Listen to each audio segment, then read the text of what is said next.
पुनर्जन्मावर जर तुमचा विश्वास नसेल तर अहिल्यानगर जिल्ह्यातील या आजोबांची जर कहाणी तुम्ही ऐकली तर तुमचा विश्वास बसल्याशिवाय राहणार नाही।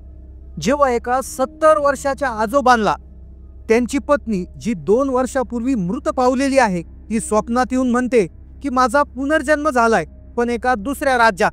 पत्नीने संपूर्ण पत्ता स्वप्नात सांगितला। आजोबांना म्हणाली तुम्ही मला एकदा फक्त येऊन भेटा। आजोबांना पहिल्यांदा वाटलं हे फक्त एक स्वप्न आहे, पण जेव्हा त्यांनी तपास केला जे ठिकाण त्यांच्या पत्नीने स्वप्नात सांगितले होते, तिच्या जन्माचं हॉस्पिटल, तिच्या आईवडिलांची नावं, तिच्या नवीन आईवडिलांचे घर कसं आहे, प्रत्येक ठिकाणी आजोबा जाऊन शोधत होते। हा प्रवास सोपा नव्हता। कल्पना करा, एक 70 वर्षाचे म्हातारे आजोबा एका राज्यातून दुसऱ्या राज्यात पत्त्यावर पत्ते शोधत होते, फक्त एका स्वप्नाच्या आधारे। पत्नीने सांगितलेल्या प्रत्येक ठिकाणी ते गेली।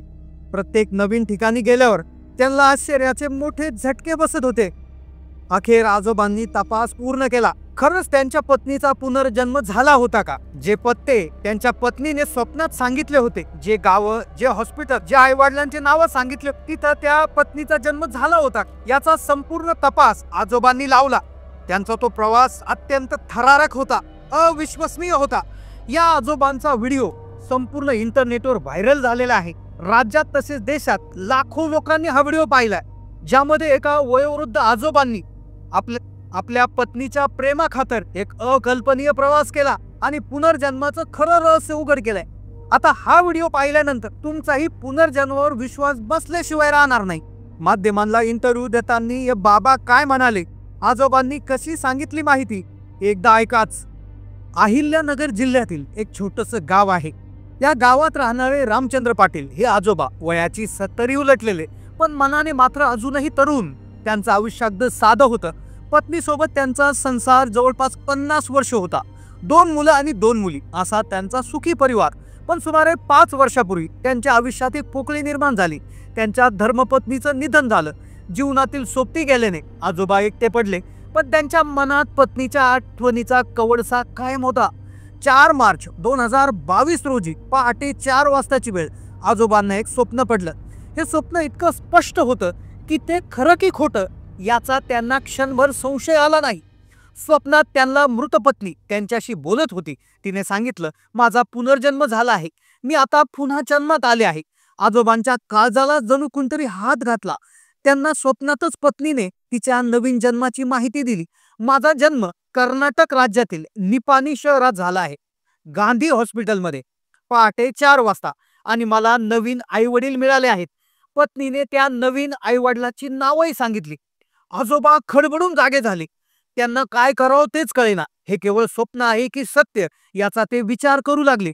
त्यांनी सकाळी मुलांना आणि सुनेला हे स्वप्न सांगितलं, पण त्यांनाही पुनर्जन्मावर विश्वास नव्हता। असं कुठं खरं असतंय का बाबा, असा त्यांचा सूर होता। आजोबांचाही पुनर्जन्मावर विश्वास नव्हता, पण पत्नीच्या शब्दांनी त्यांच्या मनात एक बीज पेरलं होतं। स्वप्नात पत्नीने त्यांना सांगितलं होतं मला तुमच्याकडून फक्त एकच अपेक्षा आहे की तुम्ही माझी डोळे भरून भेट घ्यावी। या एका वाक्याने आजोबांच्या मनात पत्नीला भेटण्याची प्रचंड ओढ निर्माण झाली। पत्नीने स्वप्नात सांगितलेलं निपाणी शहर, गांधी हॉस्पिटल, नवीन आईवडील या सगळ्या गोष्टीचा शोध घ्यायला आजोबांनी सुरुवात केली, पण मोबाईलवर त्यांना कसलीच माहिती मिळाना। गावाचं नाव टाकलं तरी ते सापडत नव्हतं। 15 दिवस असेच निघून गेले। आजोबांच्या मनात पत्नीला भेटण्याची इच्छा अधिकाधिक तीव्र होत होती। ते विचारात पडले होते, हे खरंच शक्य आहे का? माझा तिच्यावरचा विश्वास कमी पडतोय की काय?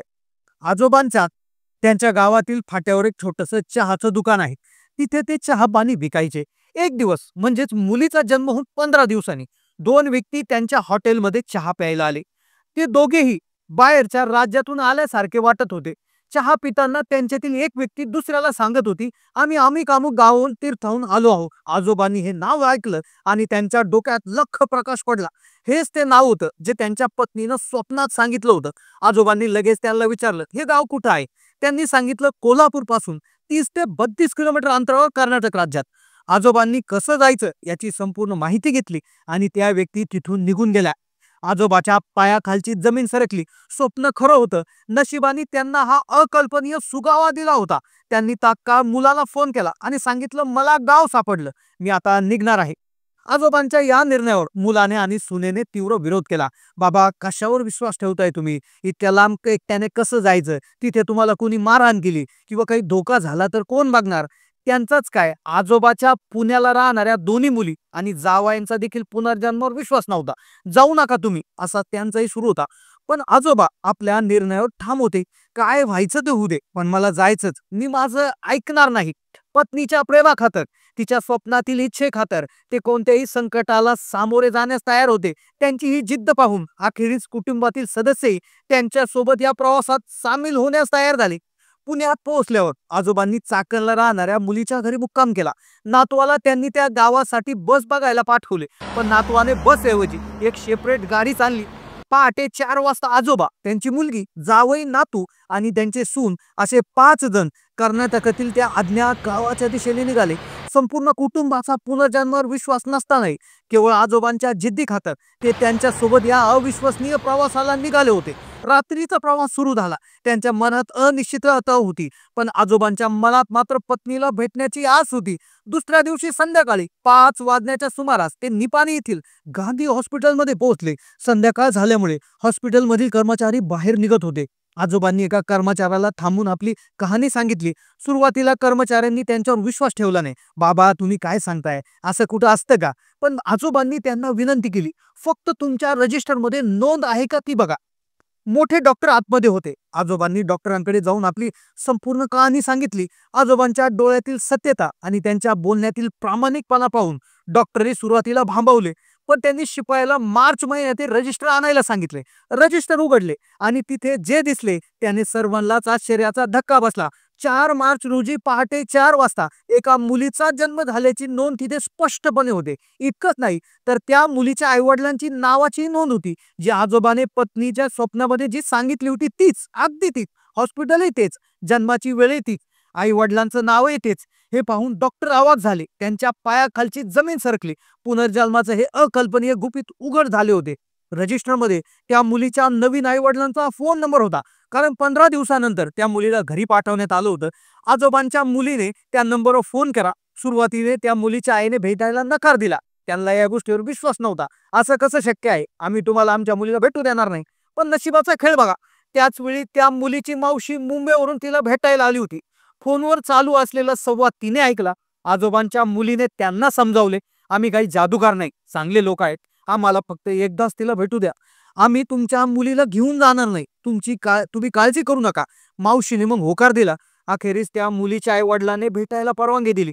अखेरीस आजोबा आपल्या कुटुंबासोबत त्या मुलीच्या घरी पोहोचले. त्यांना पोहोचण्यापूर्वी ते लोक दरवाजातच वाट पाहत होते. त्यांनी आजोबांचं स्वागत केलं, त्यांना आत घेतलं. आजोबांच्या मनात खूप दातूक होती. हीच असेल का आपली पत्नी? आणि हीच असेल का ती मुलगी जिने जिने आपल्या पत्नीच्या रूपात जन्म घेतलाय? मग तो क्षण आला जेव्हा आजोबांनी आपल्या पत्नीच्या पुनर्जन्मातील रूप असलेल्या त्या लहान मुलीला आपल्या मांडीवर घेतलं. आजोबा सांगतात, मुलगी मांडीवर घेतल्यानंतर ती कमीत कमी 20 मिनिटं माझ्याकडे एकटक पाहत होती. हे पाहून मुलीची आई म्हणाली, पहा मुलगी कशी बाबांकडे एकटक पाहते. आजोबा स्वतःला आवरता आले नाही. त्यांच्या डोळ्यातून अश्रू ओघळले. त्याच्यातील 2 थेंब मुलीच्या पोटावर पडले. मग तो अंतिम आणि अविश्वसनीय पुरावा समोर आला. त्या क्षणी मुलीच्या उजव्या डोळ्याच्या बुबुळात आजोबांच्या नातवाच्या मोबाईलमध्ये असणारा आजोबांचा फोटो स्पष्टपणे दिसू लागला. हा क्षण पाहून मुलीच्या आई वडिलांनाही धक्का बसला. त्यांनाही सत्यतेची जाणीव झाली. हा फोटो तुमच्याकडे आहे का, असे त्यांनी विचारले. तेव्हा नातवाने आपल्या मोबाईलमधील तो फोटो दाखवला. या घटनेनंतर आजोबांच्या या प्रयत्नांचे आणि त्यांच्या पती पत्नीच्या अटूट प्रेमाचं कौतुक संपूर्ण देशभरात होऊ लागले. त्यांचा व्हिडिओ सोशल मीडियावर प्रचंड वेगानं व्हायरल झालाय. फेसबुक, इंस्टाग्राम, व्हॉट्सअप आणि युट्यूबवर लाखो लोकांनी हा व्हिडिओ पाहिलाय. पती पत्नीचं प्रेम असं तर असं, अशी प्रतिक्रिया म्हटल्या. आजही त्यांच्या धर्मपत्नी एका छोट्याशा बालिकेच्या रूपात कर्नाटक राज्यात वाढत आहे. पुनर्जन्मावर विश्वास नसणाऱ्या अनेकांनी या कथेने विचार करायला भाग पाडलाय. रामचंद्र पाटील आजोबांची ही कथा केवळ एक गोष्ट नाही, तर हे अटूट प्रेम आणि अनाकलनीय सत्याचा एक जिवंत पुरावा आहे. तुम्हाला या घटनेबद्दल काय विचार आहे? तुमचा पुनर्जन्मावर विश्वास बसला का? आम्हाला कमेंट करून नक्की सांगा. चॅनलला नवीन असाल तर सबस्क्राईब करा.